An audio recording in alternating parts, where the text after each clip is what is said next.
3000 বছর ধরে ফেরাউনের দেহ অবিকৃত অবস্থায় সংরক্ষিত।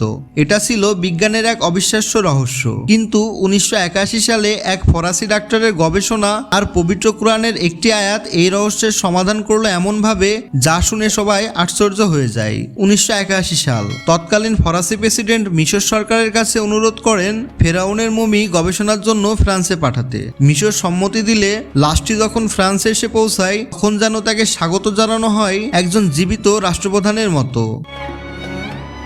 বিমানবন্দরে উপস্থিত ছিলেন ফরাসি সরকারের উচ্চপদস্থ কর্মকর্তারা। এরপর মমিটি রাখা হয় একটি গবেষণাগারে। গবেষণায় অংশ নেন শীর্ষ সার্জন, সংরক্ষণ বিশেষজ্ঞ, প্রত্নতত্ত্ববিদ এবং গবেষকরা। তাদের নেতৃত্বে ছিলেন প্রখ্যাত ফরাসি শৈলবিদ ও বিজ্ঞানী ডক্টর মরিস বুকাইলি।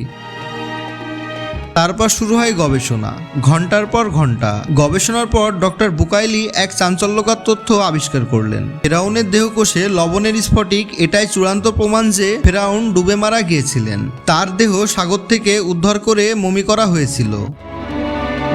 কিন্তু এখন বুকাইলের মনে নতুন প্রশ্ন, অন্য মমিদের চেয়ে ফেরাউনের দেহই কেন এত অবিকৃত? যখন তিনি রিপোর্ট লেখেন ফেরাউন ডুবে মারা গেছেন, তখন এক মুসলিম সহকর্মী সতর্ক করলেন, ডক্টর এই ফলাফল প্রকাশে সতর্ক হন, এটি কোরআনের বর্ণনার সাথে মিলে যাচ্ছে।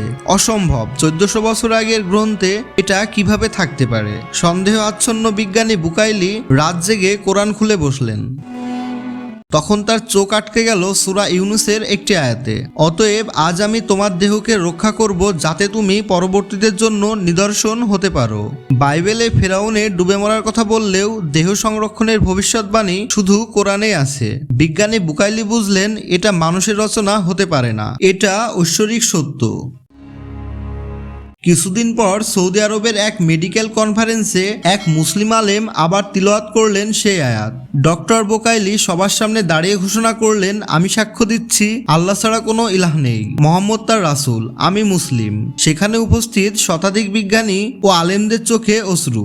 বুকাইল লিখলেন বিখ্যাত বই the Bible, the Quran and the science, যা বিশ্বজুড়ে আলোড়ন সৃষ্টি করলো। অসংখ্য অমুসলিম এই বই পড়ে ঈমান এনেছেন।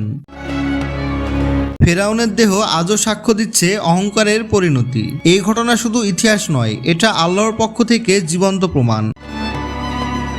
এই ভিডিওটি যদি আপনার ঈমানকে শক্তিশালী করে থাকে তাহলে এখনই সাবস্ক্রাইব করুন এবং কমেন্ট করে জানান ফেরাউন সম্পর্কে আপনার মতামত।